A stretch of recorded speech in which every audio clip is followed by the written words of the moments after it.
ಚುನಾವಣೆಯ ಪೂರ್ವದಲ್ಲಿ ಗ್ಯಾರಂಟಿಗಳನ್ನು ಘೋಷಣೆ ಮಾಡಿದ್ರು. ಇವತ್ತು ಗ್ಯಾರಂಟಿಗಳ ಕಾರಣಕ್ಕಾಗಿ ಬೊಕ್ಕಸ ಬರದಾಗಿದೆ.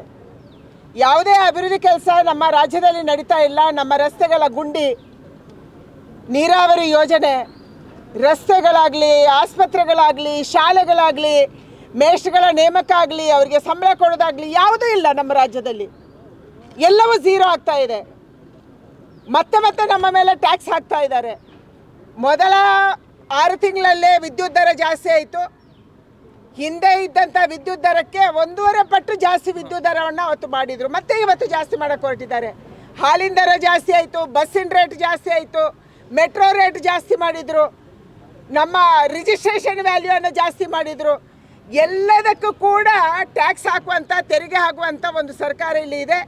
ಅಂದರೆ ಸರ್ಕಾರದಲ್ಲಿ ದುಡ್ಡಿಲ್ಲ, ಇರುವ ದುಡ್ಡನ್ನು ಭ್ರಷ್ಟಾಚಾರ ಮಾಡು, ಇಲ್ಲ ಗ್ಯಾರಂಟಿಗಳಿಗೆ ಕೊಡು. ಇವತ್ತು ಜನ ಹೇಳ್ತಿದ್ದಾರೆ ನಮಗೆ ಗ್ಯಾರಂಟಿ ಬೇಕಾಗಿಲ್ಲ, ದಯಮಾಡಿ ನಮ್ಮನ್ನು ಬಿಟ್ಬಿಡಿ ಅನ್ನುವಂಥದ್ದನ್ನು ಪ್ರಾರ್ಥನೆ ಮಾಡುವ ಮಟ್ಟಿಗೆ ನಮ್ಮ ರಾಜ್ಯ ಬಂದಿದೆ. ಅಂತಂದರೆ ನಮ್ಮ ರಾಜ್ಯವನ್ನು ಫೈನಾನ್ಷಿಯಲಿ ಅಧೋಗತಿಗೆ ತೊಗೊಂಡೋಗುವಂಥ ಕೆಲಸವನ್ನು ಈ ಸರ್ಕಾರ ಮಾಡ್ತಾ ಇದೆ. ಒಂದು ಕಡೆ ಕುರ್ಚಿಯ ಗುದ್ದಾಟ, ಒಬ್ಬರು ಹೋಗಿ ಜಿಲ್ಲೆಗಳಲ್ಲಿ ರಿವ್ಯೂ ಮೀಟಿಂಗ್ ಮಾಡ್ತಾ ಇಲ್ಲ.